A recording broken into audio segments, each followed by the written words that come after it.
আসসালামু আলাইকুম ভিউয়ার্স, আবারও আপনাদের সামনে নতুন একটি ভিডিও নিয়ে হাজির হয়েছি এবং আজকের ভিডিওতে থাকছে চিকেন বিরিয়ানির রেসিপি।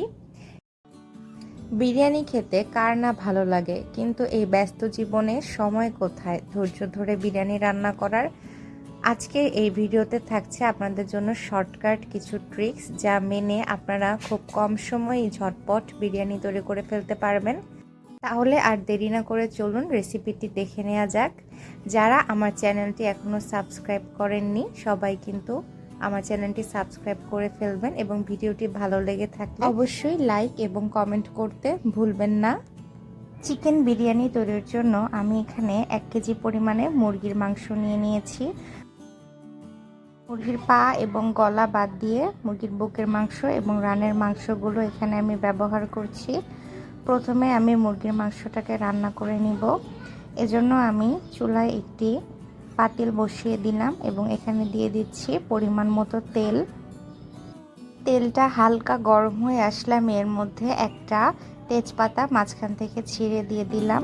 দিয়ে দিচ্ছি 2 টুকরা ছোট দারুচিনি এবং 2টি বড় এলাচ মাঝখান থেকে ফাটিয়ে দিয়েছি। মিডিয়াম হিটে মশলাগুলোকে আমি ভেজে নেব। এখানে দিয়ে দিচ্ছি 1 কাপ পরিমাণে পেঁয়াজ কুচি। এবারে পেঁয়াজটা বাদামি কালার না হওয়া পর্যন্ত মাঝারি আঁচে এভাবেই নেড়েচেড়ে ভাজতে থাকব। এই পর্যায়ে আমি দিয়ে দিচ্ছি 6 থেকে 7টা গোলমরিচ।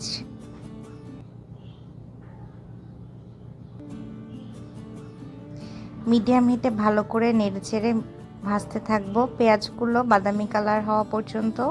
পেঁয়াজ বাদামি কালার হয়ে আসলে আমি এখানে দিয়ে দিচ্ছি 1 চা চামচ পরিমাণে আদা রসুন বাটা, 1 চা চামচ পরিমাণে জিরা বাটা, 1 চা চামচ পরিমাণে ধনিয়া গুঁড়া, 1 চা চামচ পরিমাণে জিরা গুঁড়া।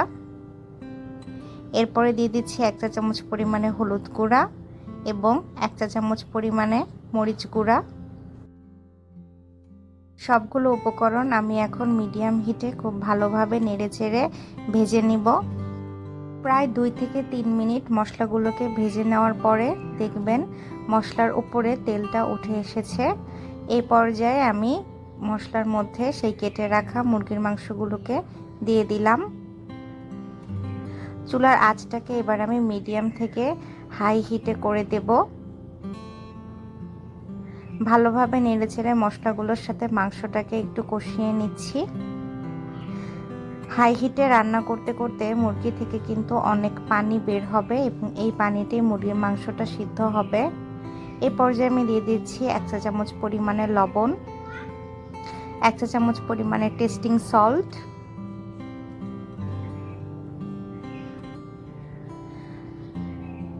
ভালোভাবে নেড়েচেড়ে মিশিয়ে দিয়ে আমি এবারে ঢাকনা দিয়ে ঢেকে রান্না করব 10 মিনিটের জন্য। এরই মাঝে কিন্তু ঢাকনা খোলা যাবে না। ফিরে আসছি 10 মিনিট পর। 10 মিনিট হয়ে গিয়েছে এবং আমি ঢাকনাটা খুলে নিলাম। দেখুন মুরগির মাংস থেকে কতটা পরিমাণে পানি বের হয়েছে।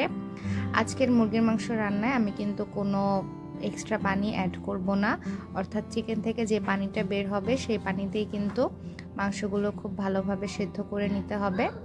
10 মিনিট পরে ঢাকনা খুলে নেড়েচেড়ে দিয়ে আমি আবারও ঢাকনা দিয়ে ঢেকে রান্না করব আরও 10 মিনিটের জন্য। এদিকে রান্নাটা হতে থাক আর অন্যদিকে আমি আজকের চিকেন বিরিয়ানি তৈরির জন্য পোলাওয়ের চালটাকে ভেজে নেব। এজন্য আমি চুলায় একটি পাতিল বসিয়ে দিলাম। দিয়ে দিচ্ছি সয়াবিন তেল। পোলাওয়ের চালের সুঘ্রাণ বাড়ানোর জন্য তেল হালকা গরম হয়ে আসলে আমি এর মধ্যে দিয়ে দিচ্ছি 3 টুকরা দারুচিনি, 3টি এলাচ এবং একটি তেজপাতা মাঝখান থেকে ছিঁড়ে দিয়েছি। প্রথমে আমি বেরেস্তা করে নিব।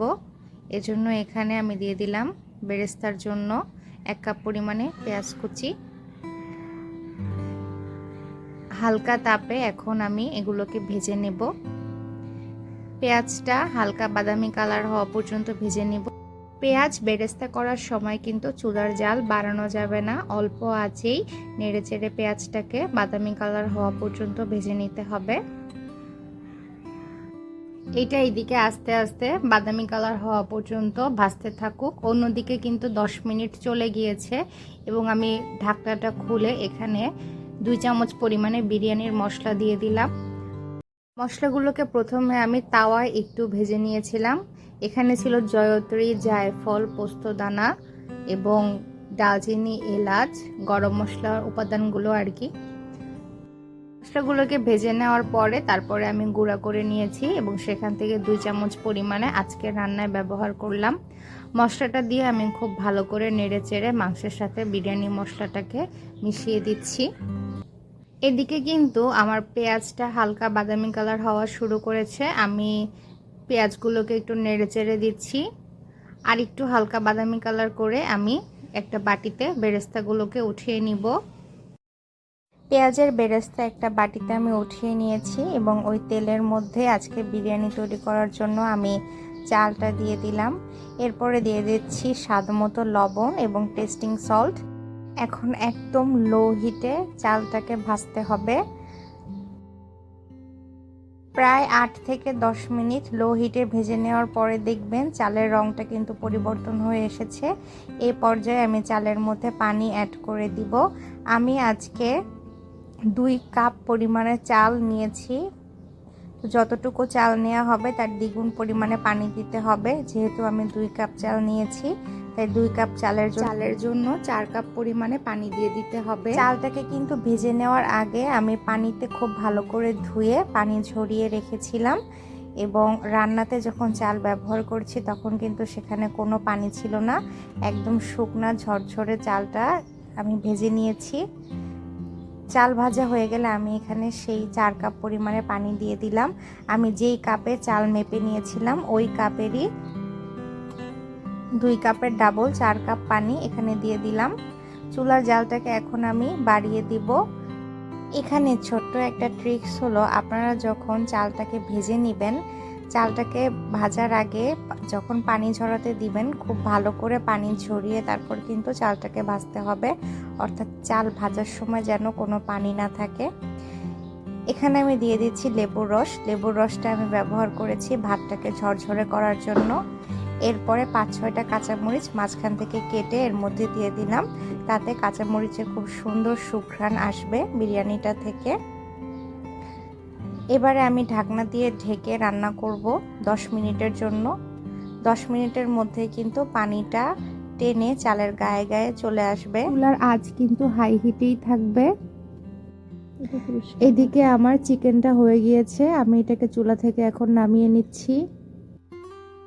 10 মিনিট হয়ে গিয়েছে, আমি ঢাকনাটা খুলে নিলাম। দেখুন পানিটা কিন্তু চালের গায়ে গায়ে চলে এসেছে। এই পর্যায়ে আমি চিকেনটাকে দিয়ে দিলাম। সম্পূর্ণ চিকেন ঝোল সহ আমি পুরোটা দিয়ে দিলাম চালের মধ্যে। এবার খুব ভালোভাবে চালের সাথে মাংসগুলো নেড়েচেড়ে মিশিয়ে দিতে হবে। চুলার জালটাকে আমি হাই হিট থেকে কমিয়ে মিডিয়ামে করে দিয়েছি। খুব ভালোভাবে চালের সাথে মাংসগুলোকে মিশিয়ে নেওয়ার পরে আমি আবারও ঢাকনা দিয়ে রান্না করব 5 মিনিটের জন্য। পাশের চুলায় আমি একটি তাওয়া গরম করতে দিয়েছি। তাওয়াটা খুব ভালোভাবে গরম হয়ে গেলে আমি পাতিলটা তাওয়ার উপরে বসিয়ে দেব। তাওয়াটাকে আমি হাই হিটে খুব ভালোভাবে গরম করে নিয়েছি এবং 5 মিনিট হয়ে গিয়েছে, তাই পাতিলটাকে আমি তাওয়ার উপরে বসিয়ে দিলাম এবং চুলার জালটাকে এখন আমি একদম লোতে করে দিয়েছি। এভাবে আমি দমে রান্না করব 20 মিনিট। এরই মধ্যে আর ঢাকনা খোলার প্রয়োজন নেই। ফিরে আসছি 20 মিনিট পর। 20 মিনিট হয়ে গিয়েছে, আমি এখন ঢাকনাটা খুলে নিচ্ছি। দেখুন এখানে কিন্তু আর একটুও পানি নেই।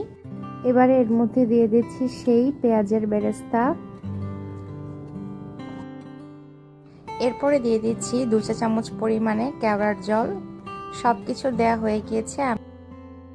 ঢাকনা দিয়ে ঢেকে দমে রান্না করব আর 5 মিনিটের জন্য।